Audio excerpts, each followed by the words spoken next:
नमस्कार, स्वागत है आप सभी का पहाड़ टीवी पर। मैं हूं आपके साथ परिधि जोशी। चलिए बुलेटिन की शुरुआत करूंगी, उससे पहले एक नजर आज की सुर्खियों पर। सीबीएसई बोर्ड का आया रिजल्ट। ऋषिकेश के डीएसबी स्कूल की साक्षी गुप्ता ने किया टॉप। उत्तरकाशी डीएम ने साड़ा के पास बनाए जा रहे बैली ब्रिज का किया निरीक्षण, दिए जरूरी दिशा निर्देश। भाजपा के राष्ट्रीय संगठन महामंत्री बीएल संतोष अपने 2 दिवसीय दौरे के बाद वापस लौटे दिल्ली। प्रदेश में मानसून लगातार सक्रिय है। भारी बारिश के कारण शुक्रवार 30 जुलाई तक प्रदेश में 154 छोटे बड़े मार्ग बंद हैं, जिन्हें खोलने की कार्रवाई लगातार जारी है। देहरादून में 24, चमोली में 47 और पौड़ी में 27 मोटर मार्ग मलबा आने से बंद हैं। केंद्रीय माध्यमिक शिक्षा बोर्ड ने 12वीं का रिजल्ट कल घोषित कर दिया है। सीबीएसई ने शुक्रवार सुबह ही बताया था कि बोर्ड की तरफ से 2 बजे रिजल्ट घोषित किया जाएगा। सुप्रीम कोर्ट को बताया था कि 31 जुलाई तक बोर्ड रिजल्ट घोषित कर देगा। जानकारी के अनुसार 12वीं कक्षा के कुल 14.30 लाख बच्चे हैं, जिनमें 13.69 लाख बच्चे रेगुलर हैं और उनमें से 13.4 लाख का रिजल्ट घोषित हुआ है, जबकि 65,184 बच्चों का रिजल्ट अभी प्रोसेस किया जा रहा है और 5 अगस्त तक उनका भी रिजल्ट घोषित हो जाएगा। इनके अलावा 60,000 से ज्यादा बच्चे ऐसे हैं जो प्राइवेट कैंडिडेट हैं और उन्हें 16 अगस्त से 15 सितंबर के बीच परीक्षा देनी होगी और उसके बाद रिजल्ट घोषित होगा। टिहरी जिले के घनसाली गतेरे के उफान पर आने से जहां काश्तकारों के चेहरे पर मायूसी थी, वहीं जब कल तहसीलदार बाल गंगा लाटा राजेंद्र सिंह रावत अपनी टीम के साथ मौका मुआवजा करने आपदा स्थल पहुंचे, उस समय ग्रामीणों ने इस बात को लेकर काफी रोष था कि उनके खेत में आए रेत मलबे पर उनका ही हक है। उनकी मेहनत तो बर्बाद हो चुकी है, लेकिन अब जो भी मलबा उनके खेतों में पड़ा है वह उसका उपयोग अपने लिए करेंगे, जिस पर थोड़ी देर तकरार भी बढ़ी, लेकिन बाद में मामला शांत हो गया। ज्यादा नुकसान तभी हुआ खनन हुआ, खनन के कारण हो रहा है, नुकसान हो रहा है। पहले क्यों नहीं हुआ? पहले भी तो गधेरा आता था, इसे भयंकर आया गधेरा, लेकिन लोग जगह बच्चा बना दी बजरी इकट्ठे करने के लिए, पत्थर इकट्ठे करने के लिए। अब गधेरा इधर मोड़ दिया देखने के लिए न करे, इसलिए साहब ऊपर एक पीडब्ल्यूडी की सड़क से और इस पीडब्ल्यूडी के लिए आता था, कोई खनन नहीं होना चाहिए। देखो साहब, ये देखो हमने कल ड्राम लगाया, पत्थर डाले, लकड़ी बांधी, तब जाके हटाए। हम ये विभाग से ये कह रहे हैं कि ये जिप्सी लगाए, उस तरफ दीवार दे और पानी भीतर डाले। हमें विभाग से ये निवेदन है कि हमारा खेत न बह न पाए। पत्थर ले जा रहे हैं, रेत ले जा रहे हैं, तो हमने कई बार उनको मना भी किया, लोग मानते नहीं हैं। और कल हम जिस समय गधेरा आया, मैं स्वयं मौके पे था यहाँ, हमने बहुत कोशिश की और ये लोग जो कर रहे हैं, हमारा कहना मतलब ये है कि कोई भी लोग रेत रोड़ी ये देखने के लिए न निकाले। हरिद्वार की पूर्व मुख्य चिकित्सा अधिकारी सरोज नथानी पर बीजेपी के नेता प्रेमचंद सैनी ने घोटाले का आरोप लगाया है और हाईकोर्ट का दरवाजा भी खटखटाया है। वहीं कल प्रेस वार्ता कर घोटाले का पर्दाफाश किया। बीजेपी नेता ने कहा कि उन्हें हाईकोर्ट पर पूरा भरोसा है कि ऐसे घोटालेबाजों को जरूर कड़ी से कड़ी सजा मिलेगी। घनसाली के कांगड़ा गांव जखाली टोक में भारी बारिश के कारण जनजीवन अस्त व्यस्त हुआ है। देर रात मूसलाधार बारिश के कारण कई घर, खेत, खलिहान क्षतिग्रस्त हुए हैं। लोक निर्माण विभाग की लापरवाही के कारण सड़क का मलबा घरों में घुसा है। ग्रामीणों में रोष व्यक्त है। सामाजिक कार्यकर्ता गोपाल सिंह पवार ने लोक निर्माण विभाग की घटिया गुणवत्ता की कड़ी निंदा करते हुए आंदोलन की चेतावनी दी है और आपदा पीड़ितों को राहत के लिए मुआवजे की मांग करी है। गंगोत्री धाम में देवस्थानम बोर्ड को लेकर तीर्थ पुरोहितों का धरना 50वें दिन और क्रमिक अनशन 30वें दिन भी जारी रहा। इस अवसर पर सभी तीर्थ पुरोहितों ने उत्तराखंड सरकार से शीघ्र देवस्थानम बोर्ड को भंग करने की मांग की है। आज देवस्थानम एक्ट के विरोध में हमारा ये धरना प्रदर्शन 50वें दिन भी जारी है और उत्तराखंड की एक गूंगी बहरी सरकार जो हिटलर शाही पे उतर आई है, जब तक ये लोग देवस्थानम इस एक्ट को रद्द नहीं करते, इस काले कानून को जो सनातन धर्म के विरोधी है। और दुख तो इस बात का है कि वो सरकार जो सनातन धर्म के नाम पे, हिंदू धर्म के नाम पे सत्ता में गई है, आज उन्होंने धर्म को भूल दिया है। और जो उत्तराखंड की ये चारों धाम एक पहचान थी, एक धरोहर है, एक सभ्यता है हमारी, इसको मिटाने जा रहे हैं। ये उत्तराखंड की सरकार सिर्फ पूंजीपतियों को इन धामों में लाना चाहती है। मसूरी में Dehradun school old boys society के सहयोग में मसूरी उप जिला चिकित्सालय में 500 एलपीएम ऑक्सीजन प्लांट स्थापित किया गया। इसका लोकार्पण कैबिनेट मंत्री गणेश जोशी के द्वारा किया गया। इस मौके पर Dehradun school old boys society के पदाधिकारियों ने बताया कि सोसाइटी लगातार कोरोना काल में कोरोना संक्रमित मरीजों के साथ लोगों को विभिन्न माध्यमों से मदद करती नजर आई है। उन्होंने कहा कि उनके द्वारा उत्तराखंड में ही नहीं अन्य राज्यों में भी लोगों की मदद की गई है। सेवा में एक कदम आगे बढ़े हैं। जिस प्रकार से कोरोना सेकंड के फेज में ऑक्सीजन की कमी हुई, दिक्कतें आई, पूरे प्रदेश में दिक्कत आई, पूरे देश में दिक्कत आई और मसूरी में भी दिक्कत आई। जब हमने आईसीयू यहाँ पर चालू किया, हमें ऑक्सीजन के सिलेंडर देहरादून से भेजने पड़े, लेकिन आज प्लांट के चालू होने के बाद यहाँ की ऑक्सीजन की समस्या का समाधान हो जाएगा।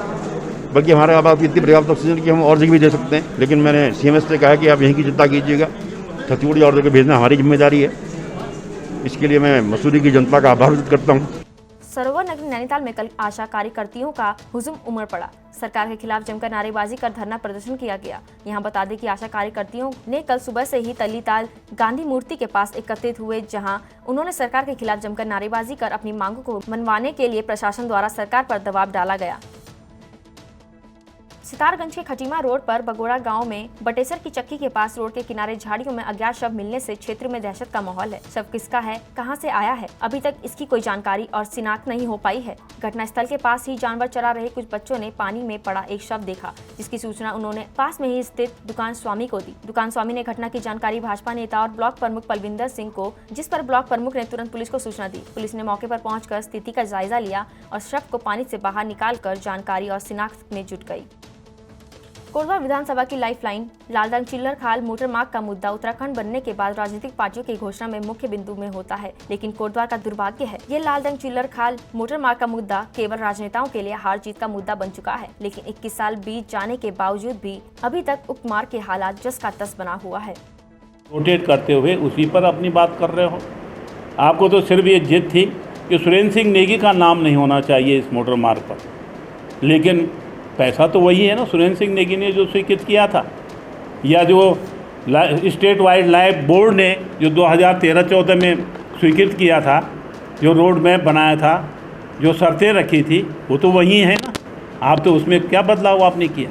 ये दुर्भाग्य है और ये मजाक है, मैं समझता हूँ कि उत्तराखंड की जनता के साथ कि हमारी एक लाइफ लाइन जो अपने हेडक्वार्टर, जो स्टेट हेडक्वार्टर और हाई कोर्ट के बीच में बनने वाली थी, उसी पर रोड़ा अटकाने का काम इन्होंने किया है।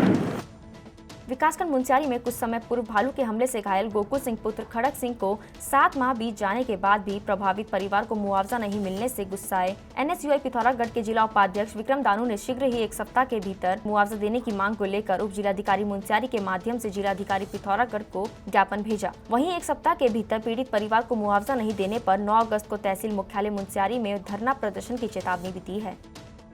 गदरपुर के खानपुर गांव में स्थित एक टूटे हुए घर में रहने वाले 29 वर्षीय जनजाति के एक व्यक्ति के दोनों गुर्दे खराब होने की सूचना मिलने के बाद अंतर्राष्ट्रीय हिंदू परिषद के प्रदेश अध्यक्ष डॉक्टर राजीव महाजन अपने कार्यकर्ताओं के साथ मरीज के घर पहुंचकर राशन और आर्थिक सहयोग करके इंसानियत का परिचय दिया है। साथ ही ग्रामीणों से भी मदद करने की अपील की है। कुमाऊं मंडलायुक्त सुशील कुमार ने BC के माध्यम से कल समीक्षा बैठक ली। उन्होंने कहा सभी स्थानीय नगर निकाय कूड़े का डोर टू डोर कलेक्शन, सफाई, सेग्रीगेशन और उचित निस्तारण करना सुनिश्चित करें।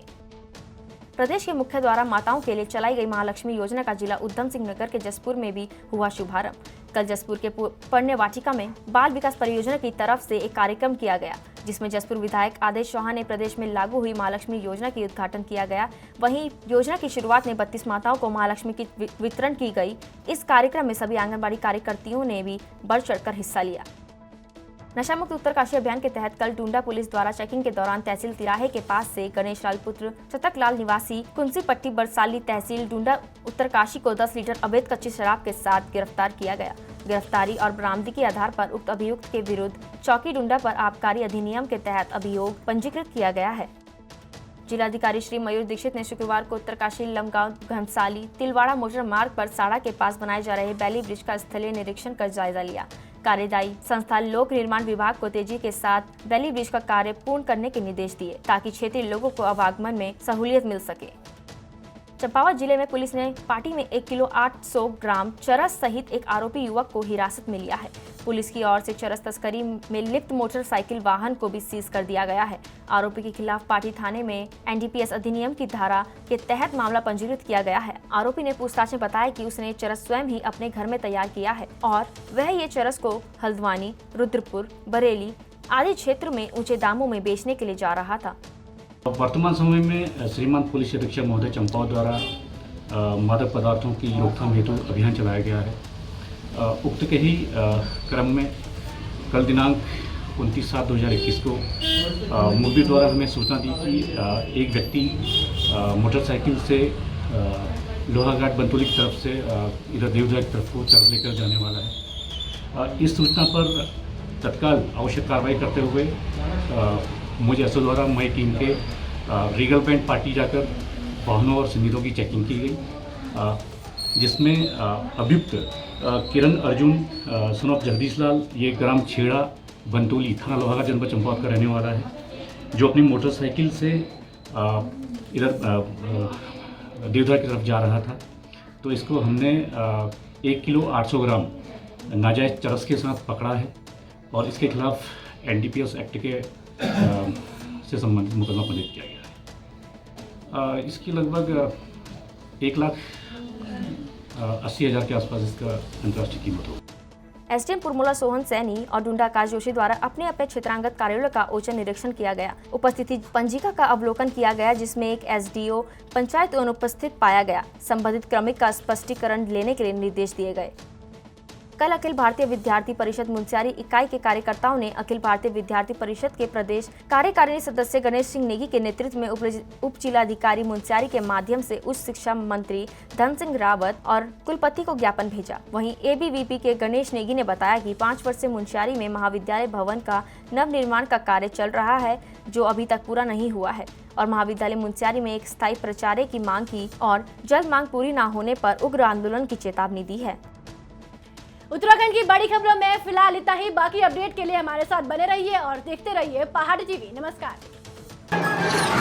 ये है मेरा उत्तराखंड।